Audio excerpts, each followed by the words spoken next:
We're with Adam Feldman. Adam is a criminal defense attorney in Phoenix, Arizona, and he's agreed to answer some online questions related to fraud as well as white-collar crimes.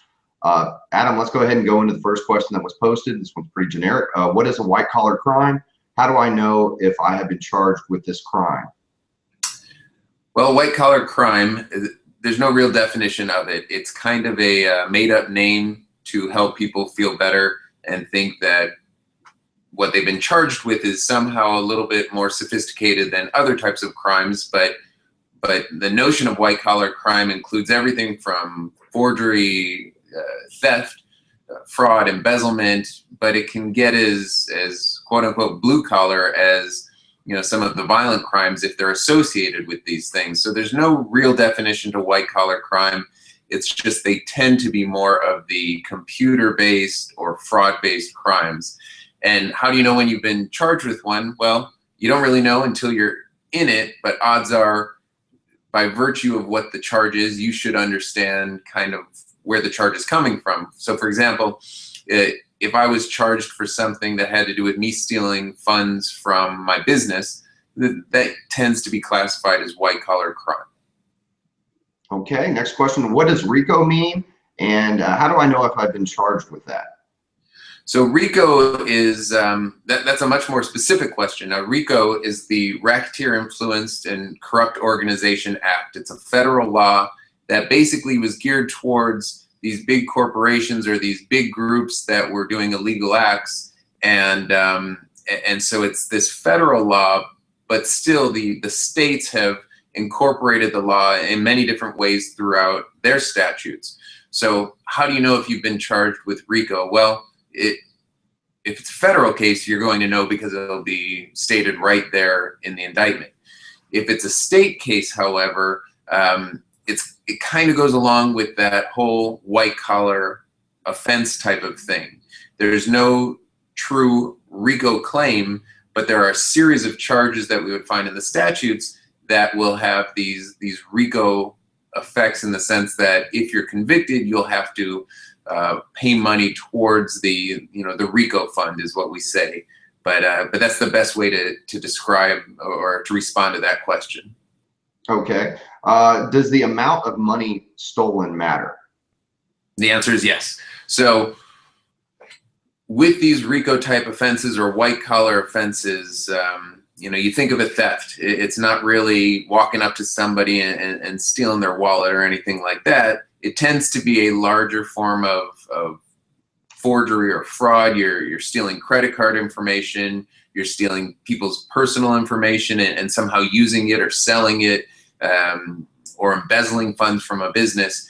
And to go back to the question, does the amount of money stolen, embezzled, or that somebody has lost matter? Absolutely. So the way that it matters is if they were to charge you with simple theft, theft of a business's money, the dollar amount will correspond directly to the type of charge. So if it's a certain dollar amount, it would be a misdemeanor, a simple petty offense. The higher it goes, the higher level felony you're going to be charged with. And ultimately, if you get over a certain dollar amount, it makes things drastically worse, where let's say I stole $5,000 from a business. Well, with that, I would likely receive a term of probation because I have no criminal history. But if I stole over $100,000, let's say $500,000, all of a sudden now I'm looking at mandatory prison. Now, does that mean that I'm going to prison? No, that's where the defense attorney comes in and we can improve the situation drastically. But it goes to respond to the question, does the money matter? Absolutely. It can completely alter the outcome of the case and even how you're charged. Okay, next question was, I was charged with assisting a criminal syndicate. Do they think I'm in the mob?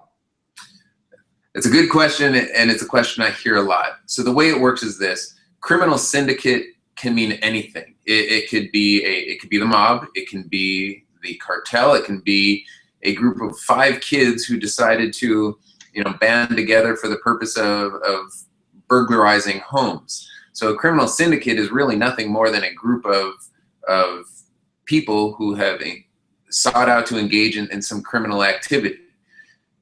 Sometimes it's very minimal, sometimes it's huge, and it's going to depend on the nature of your conduct, but it really just references to the idea that there's more than one or two people who are working on this combined effort to commit some criminal act together. Okay. And the final question we have is, what is your experience with these cases and how can you help?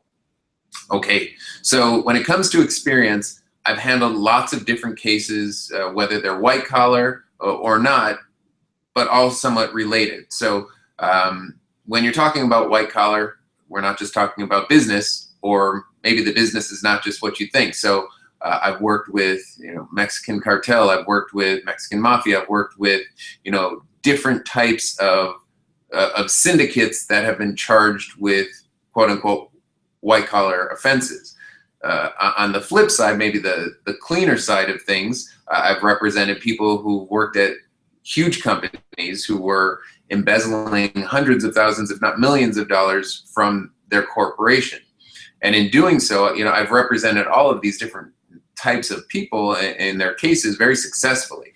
So whether it is something maybe you wouldn't consider as white collar, such as the larger drug organizations, to something that is clearly what we think is white collar, to the employee who has been siphoning funds out of their business, I've represented all different types of cases within that. And then on top of that, you deal with a lot of cases that are far less sophisticated, still considered white collar crimes, but much less sophisticated. For example, I've represented people who work in their profession in their offices, and it's as simple as stealing petty cash. Well, when you steal the petty cash from the drawer, it's not just a simple theft. It can be, but the state can charge you much more seriously. So I've taken cases as we'll call them minimal as that, but still very serious because of the implications with RICO, with the white collar offense coordination and things like that. Okay, excellent. Well, if you have any additional questions for Adam, all you need to do is post them in the comments section below. He's agreed to get back to you with responses. With that said, thanks for your time, Adam. All right, thanks, Ryan. And as you can tell from these responses, they're pretty general in nature. The more specific the question, the more specific the response. The easiest way to get answers to your questions is just feel free to call me at the number listed below, 602-540-7887. And I'm always available. That's my cell phone, and I can specifically answer your questions, as they come, more detail oriented as well. So I hope this information helps. Thanks, Adam. Thank you.